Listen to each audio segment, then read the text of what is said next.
અમદાવાદ જિલ્લાના ધોળકામાં પીર હજરત શાહ દાદાની દરગાહ ખાતે કળશ ચડાવવાનો કાર્યક્રમ યોજાયો હતો। ધોળકા ખાતે જૂના બસ સ્ટેન્ડ પાસે પીર હજરત ખ્વાજા સૈયદ શાહ હસન ખતીબ ચિશ્તી સાહેબુલ વાલીએ વિલાયત ઉર્ફે હજરત શાહ દાદાની દરગાહ શરીફ ખાતે દાદાના 682માં વાર્ષિક ઉર્સ નિમિત્તે આજરોજ શનિવારે હજરત શાહ દાદાની દરગાહ ખાતે કળશનો પ્રોગ્રામ યોજાયો હતો। કળશ ચડાવવાની રસમ વખતે સૈયદ સાદાતો દરગાહ કમિટીના પ્રમુખ ફારૂક મિયા પરમાર તથા દરગાહ કમિટીના સભ્યો ઉપરાંત મોટી સંખ્યામાં અકીદતમંદો હાજર રહ્યા હતા। આ મુબારક અવસરે મુસ્લિમ ધર્મગુરુ જનાબ સૈયદ ઉસ્નુદ્દીન મિયા બાવા હુસેની સાહેબના હસ્તે ચિશ્તિયા સબીલ નામની પાણીની નવી પરબનું લોકાર્પણ કરવામાં આવ્યું હતું તો કાર્યક્રમના અંતમાં નિયાઝનું વિતરણ પણ કરવામાં આવ્યું હતું।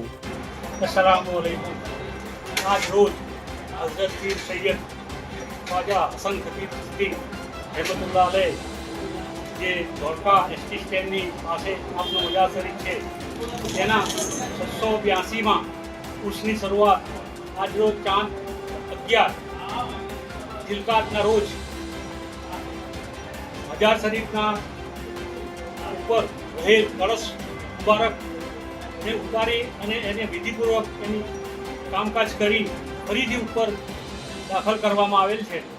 ઇદ્રીસ શેખ સાથે CN24 ન્યૂઝ ધોળકા। હવે જુઓ દેશ દુનિયાની તમામ ખબરો તમારી આંગળીના ટેરવે। ઉઠાવો મોબાઈલ અને ગૂગલ પ્લે સ્ટોર પરથી ડાઉનલોડ કરો અમારી CN24 ન્યૂઝ મોબાઈલ એપ।